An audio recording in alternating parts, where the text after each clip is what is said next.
દેશના તમામ એરપોર્ટને એલર્ટ પર મૂકી દેવામાં આવ્યા છે, જેમાં મુસાફરોને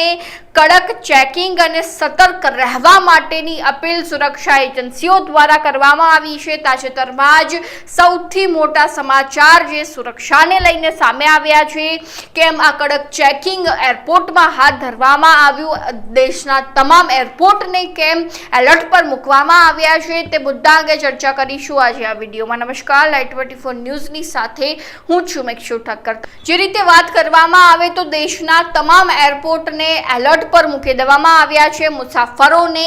એલર્ટ રહેવા માટે, સતર્ક રહેવા માટે, સલામત રહેવા માટેની એડવાઇઝરી સુરક્ષા એજન્સી દ્વારા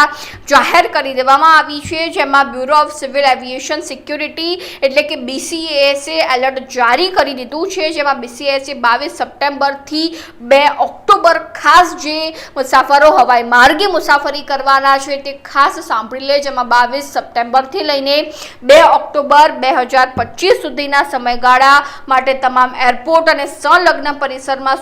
સુરક્ષાના જે છે તે પગલાં કડક લેવામાં આવે તે રીતના નિર્દેશન આપી દેવામાં આવ્યા છે। અને આ ચેતવણી સંભવિત પાકિસ્તાની આતંકવાદી જૂથની પ્રવૃત્તિઓના આધારે, ગુપ્ત માહિતીના આધારે જારી કરવામાં આવી રહી છે। એટલે કે સુરક્ષા એજન્સીને ક્યાંકથી એવી ગુપ્ત માહિતી મળી છે કે પાકિસ્તાની જૂથ દ્વારા ક્યાંક જે 22 સપ્ટેમ્બરથી લઈને 2 ઓક્ટોબર સુધી આતંકવાદી હુમલો કરવામાં આવી શકે, તેને ધ્યાનમાં રાખીને દેશના મુખ્ય એરપોર્ટને હાઈ એલર્ટ પર મૂકી દેવામાં આવ્યા છે, જેમાં bureau of civil aviation security દ્વારા જારી કરાયેલી એડવાઇઝરીમાં જણાવવામાં આવ્યું છે કે કેન્દ્રીય સુરક્ષા એજન્સીઓ પાસેથી મળેલી નવી ગુપ્ત માહિતીના આધારે આ નિર્ણય લેવામાં આવ્યો છે। તમામ એરપોર્ટ,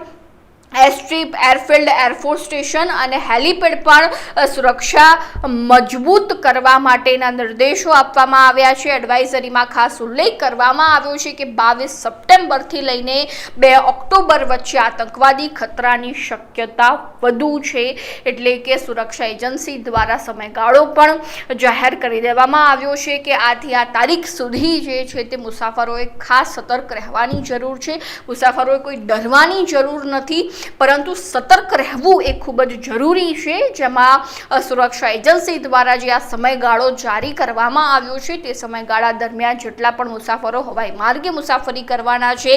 જેમાં BCAS એડવાઇઝરી ખાસ કરીને પાકિસ્તાની આતંકવાદી સંગઠનની પ્રવૃત્તિઓ સંબંધિત ગુપ્ત માહિતીના આધારે આ એડવાઇઝરી જારી કરવામાં આવી છે, જેમાં 4 ઓગસ્ટના રોજ જે છે તે એડવાઇઝરી જાહેર કરી દેવામાં આવી છે, જેમાં BCASએ સ્થાનિક police, central industrial security force, intelligence bureau અને અન્ય સંબંધિત એજન્સીઓ સાથે પણ સંકલન જાળવવા પર પણ ભાર મૂક્યો છે। એટલે કે સુરક્ષા એજન્સી આ વખતે કોઈ પણ બાંધછોડ નથી કરવા માંગતી, સતર્ક